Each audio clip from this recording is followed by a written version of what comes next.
Hello beautiful people, it's Mai here from Nintendo Life, and today we're reviewing Pokémon Champions on the Nintendo Switch. This review was originally written by the wonderful Lau Bell and made into a video by yours truly. Now without further ado, let's get stuck in.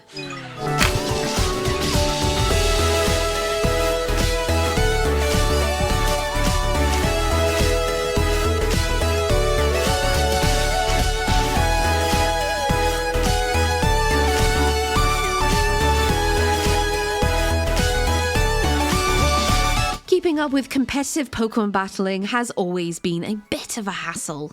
As the mainline series shifts from generation to generation, so does which Pokémon are available, access to specific Pokémon, methods for training those Pokémon, the introduction of new moves, abilities, and held items, as well as a continued cycle of overpowered strategies and how to counter them. It's very easy to fall behind. Champions, you see, is the new free-to-play home of competitive Pokémon, releasing on both Switches and eventually mobile devices. It promises to both streamline and central-line battling. What's more, Champion's structure alludes to the eventual return to older battle gimmicks like Z-moves and Dynamax, which aren't available in Scarlet and Violet and likely won't be programmed into the upcoming Pokémon Wind and Waves. Which all sounds great if you're a veteran player or a newcomer curious about Pokémon, right? Well, yes and no. Champions has released in a sorry state that creates more problems than it solves, though it does solve one massive issue that overshadows all others. With Champions, training pocket monsters has never been easier. Traditionally, breeding for perfect individual values, IVs, effort values, EVs, specific moves, and hidden abilities could take hours for Mon. For an average player like ourselves, experimenting with different Pokémon and stat spreads was not worth the time commitment. That is no longer the case. In Champions, you can hop into the training menu and simply set your desired EVs, abilities, and moves. IVs, thankfully, have gone the way of the Aerodactyl. Before, if we wanted to make a Trick Room team, a move that allows slower Pokémon to act first, we'd need to catch Ditto with the lowest possible speed IV to breed the rest of the team with. Then we'd need to hatch dozens upon dozens of eggs per Pokémon until they were all as slow as possible, allowing us to beat other Trick Room teams. It took us less than 5 minutes to put a Trick Room team together before queuing up for ranked battles and Champions. When we wanted to use our slow Incineroar on the faster team, we quickly switched the infamously overpowered Pokémon stats around for the low price of some in-game resources. More on those later. Champions further streamlines things by introducing a way to recruit Pokémon, sidestepping the need to boot up a different game, transfer them on to Pokémon Home, and then transfer it into Champions. Though that option is still available and likely preferable to those that already have battle-ready rosters because recruiting relies on a bit of luck. You can roll a random lineup of 10 Pokémon once per day, or spend a resource called Quick Tickets to do so immediately, and recruit one of them on a trial or permanent basis, with the latter requiring a different type of ticket. Though unfortunately these recruited mons can't be transferred to other games. We found this immensely helpful to bring ourselves up to competitive speed because we did not have a Sinistcha, Basculegion or Sneasler ready to go, which are 3 of the most powerful Pokemon currently available. We simply spent some quick tickets to roll the gacha-like system a few times until this Pokemon appeared and voila, a handful of competitive monsters were born. No longer do we feel like there's a massive Mount Caranet to climb before we can even think about competing on a ranked ladder. As a result, we do think Champions will draw more people into the scene, especially if future updates solve the new problems introduced alongside these boons. Foremost is the convoluted monetization. It's free to play, but offers a starter pack that entices with some resources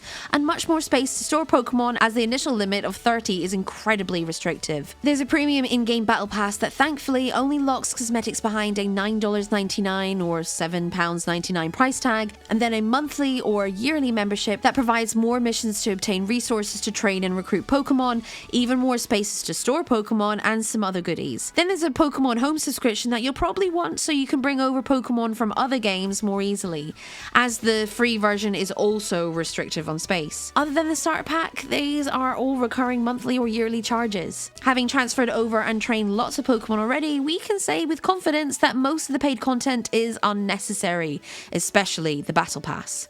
We have plenty of tickets of every type to use if we wish to customize teams further. That said, we could definitely see resources becoming scarce in the future when more Pokemon are added. Regardless, Champions can get expensive quickly for what amounts to not much more than an online mode available in every other mainline Pokemon game. Other than some helpful tutorials and some quirky characters that act as glorified menus, there's no story here, nor are there any unique ways to battle or, inexplicably, options to customize rule sets in private matches. Making matches worse are technical issues and oversights. Certain mechanics, like the Order Mega abilities triggering, are broken at launch, though there are plans to squash these bugs in the works. We're personally more annoyed about the performance on Switch 2. We assumed the promised free Switch 2 upgrade was delayed at first, because Champions looked rough and runs at 30 FPS. Turns out there's a bug where you have to undock and redock your Switch 2 for it to load 4K visuals. However, we were certain some 60 FPS update was on the horizon when an opponent's Politoed set up the rain weather effect and the frame rate dropped further. But no, it seems that update was automatically installed and this is the best it gets on Switch 2. Pokémon Legends ZA and the Switch 2 version of Scarlet and Violet ran at 60 FPS, so we found it bizarre that Champions launched in this state on the more powerful console. We didn't mind this as much when playing undocked, which quickly became our preferred way to battle. Champions does look good on the smaller Switch 2 screen. We do, however, disagree on a common criticism we've seen online, that Champions has too few Pokemon or removes too many staple held items like life orbs and choice specs. We don't know the timeline for new additions, but this restrictive start has two things going for it. It allows newer players to get up to speed and recruit good Pokemon, and it creates a unique meta where veterans can enjoy figuring what works and what doesn't instead of falling back on known overpowered combinations and steamrolling the competition. It's simultaneously the most accessible and flawed competitive Pokemon has ever been. With all that said, the core mechanics of online competitive Pokemon battles remain as solid as a Steelix. Predicting whether their opponent will switch out their Whimsicott, protect with their Mega Charizard Y, or try to catch you off guard with a powerful offensive attack creates mind games as addictive and intense as ever. The ease with which we can now train Pokemon has us hopeful that Champions will, much like Scarlet and Violet before it, evolve into a more complete, comprehensive experience. But as it stands, the convoluted monetization, disappointing performance, and inexplicable bugs make this another lackluster Pokemon experience to add to the pile. We here at Nintendo Life give Pokémon Champions on the Nintendo Switch a 5 out of 10.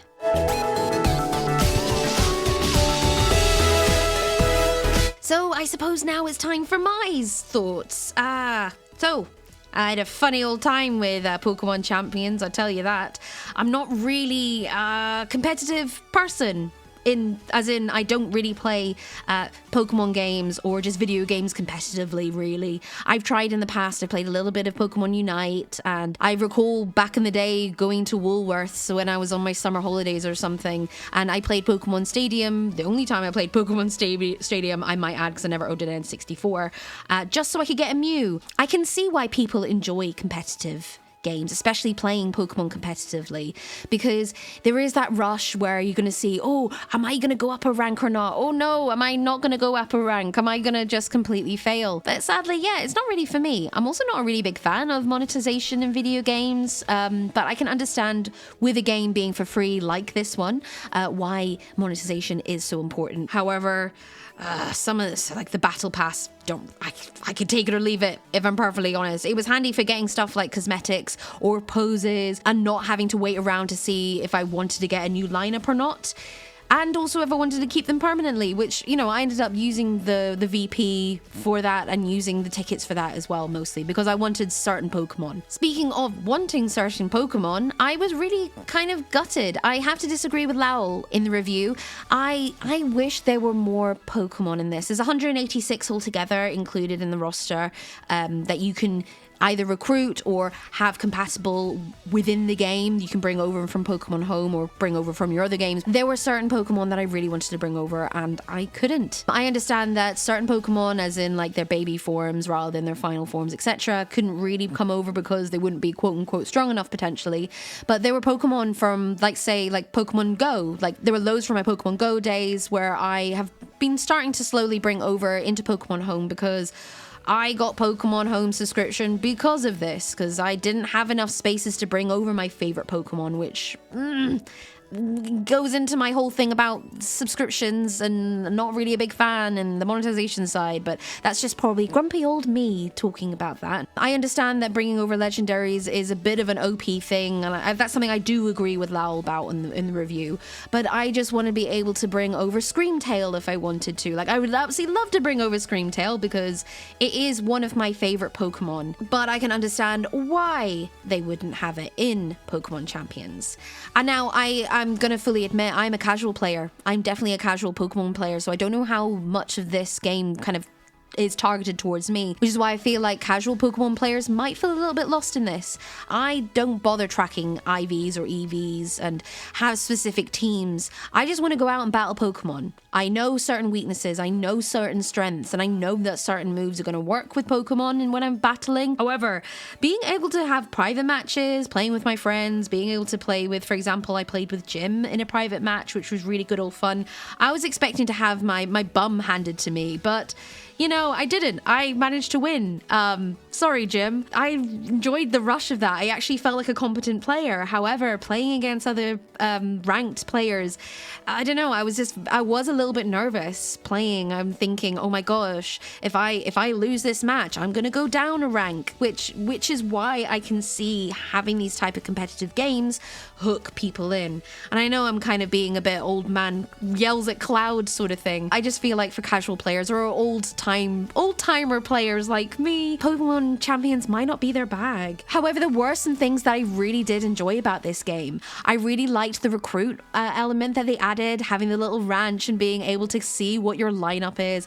Granted, it is a little bit of a gamble, and some of the Pokemon I wasn't really too clued up on. However, looking at their stats, I could kind of look at it and be like, oh yes, I have a Flareon. It has a really good attack of 200. I'm going for that because it seems a bit strong, which I liked. And I also really, really enjoyed the fact that I didn't know what my opponent was going to be choosing in their lineup, like as their 3 Pokemon to fight with, which kind of reminded me of the anime, for example, or the essence of how Pokemon should be.